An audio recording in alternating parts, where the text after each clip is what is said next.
各位朋友大家好啊！如今这个机不离手的时代，我们每个人或多或少都会有电量焦虑症，随时都会看看咱们手机还有多少电量，对不对？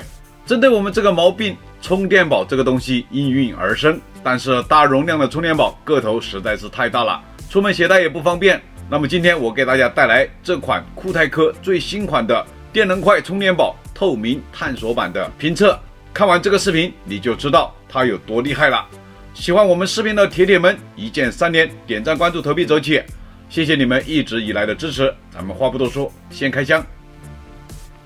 这个透明探索版的电能快移动电源，以前我们测试过一个不是探索版的，这个是最新款的一个30瓦的电能快。这个盒子为黑色的配色，蓝色的酷泰科 logo， 酷泰科 Power Bank 就是酷泰科充电宝的英文标识，30瓦的标识，1万毫安的标识。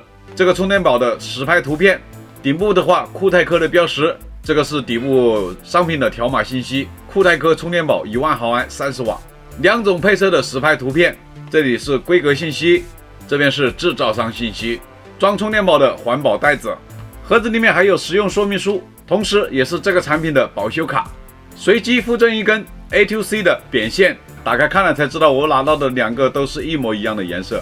这上面还是酷泰科的标识，1万毫安的标识，充电宝的功能按键 LED 条纹状的电量显示条。这样看上去的话，这个充电宝内部的元器件的话，我们隐隐约约的能够看到，这就是透明的探索版。这边是 USB-A 口输出口，内部的舌片为黑色。这边是充电宝的输入输出口为 Type-C 口，内部的舌片为黑色。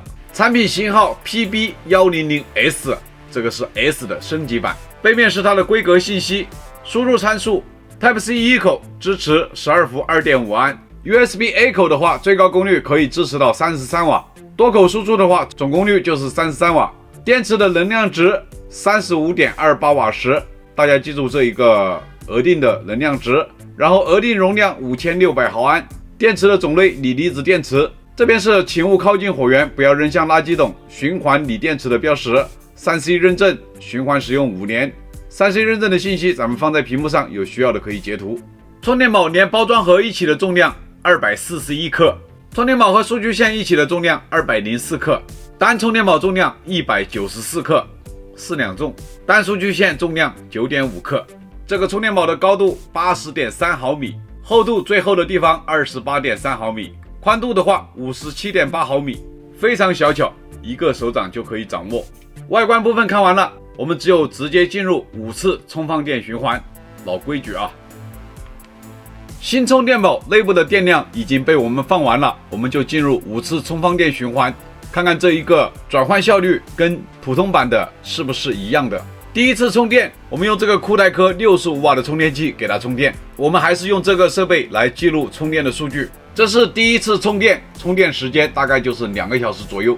充电功率一般都是27瓦左右的功率，往里面再灌电，充进去38瓦时的电量。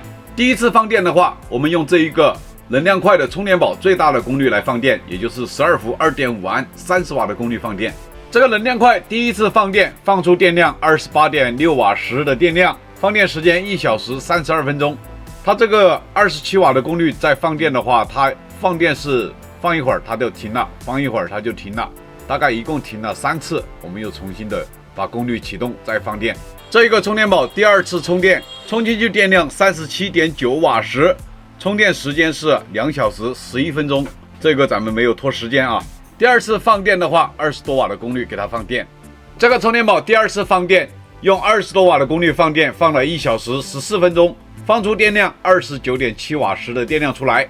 这一次的话，放电的时候就没有那么断断续续的了。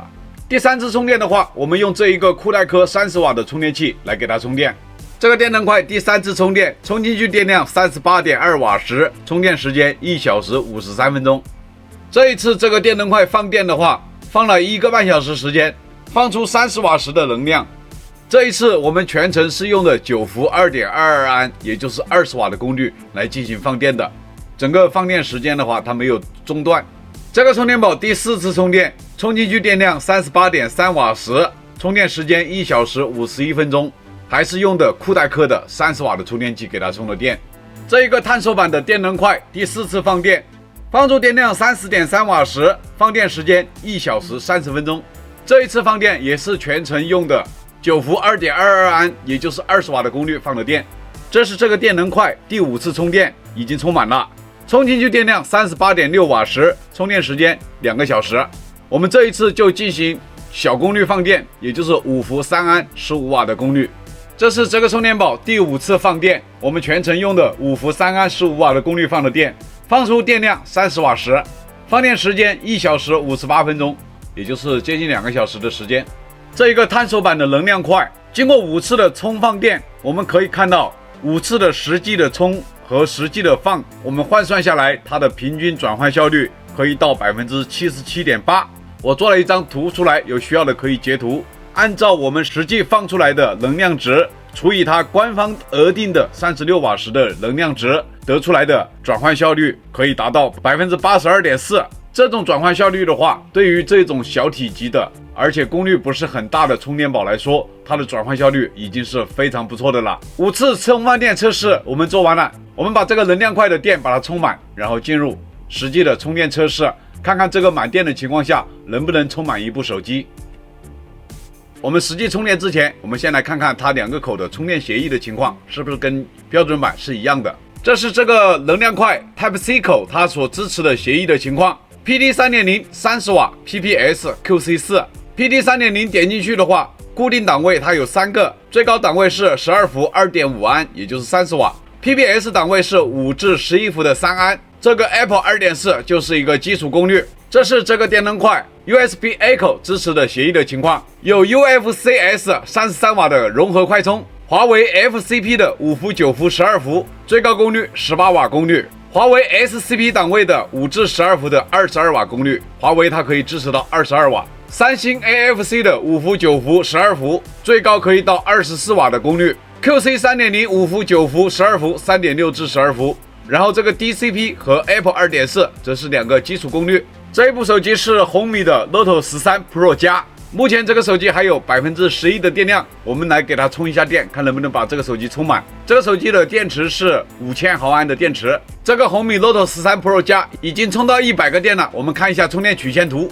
刚开始的时候是22瓦的功率，充到90%的时候变成26瓦的功率，然后逐渐的下降功率，直到充满电。从11%的电充到100的电的话，大概就是花了50多分钟时间。这个小东西充电还是挺快的，给小米手机充电。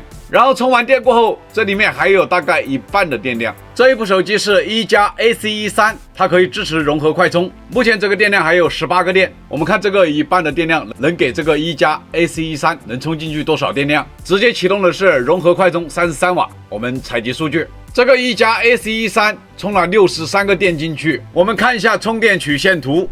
前面的16分钟时间都是24瓦左右的功率，一直在充电，可能是电能块的电量不足了，然后降到了14瓦左右的功率，充了大概10分钟，总共充电充了26分钟时间。这个手机的电池是5500毫安，刚开始有18个电，也就是说充了大概45个电进去，接近1半的电量，也还是非常不错的啊。经过2个手机的测试，这个电能快30瓦的探索版充个1部半手机是完全没问题的。充安卓手机的话，如果是充苹果手机的话，充2次是足足有余的，而且它的协议还是非常的丰富。华为20多瓦，小米的话30瓦左右，然后融合快充33瓦，这个协议可以支持市面上大部分的手机。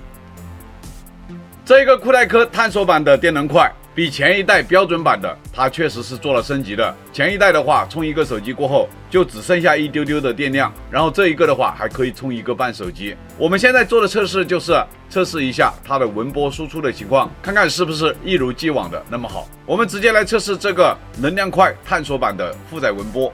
5伏3安15瓦功率的情况下，大家看一下啊，最高的时候10.2毫伏。这是9伏3安27瓦功率的时候，大家看一下它的文波情况，最高的时候16.5毫伏 16.6毫伏，这个跟标准版的电能快一样的极品啊。12伏2.5安，也就是30瓦的功率，大家看一下它的文波，最高的时候27.8毫伏，我记得标准版上次测试的时候是40毫伏最高档位，这个最高档位才27点几毫伏，我们就算它28毫伏吧。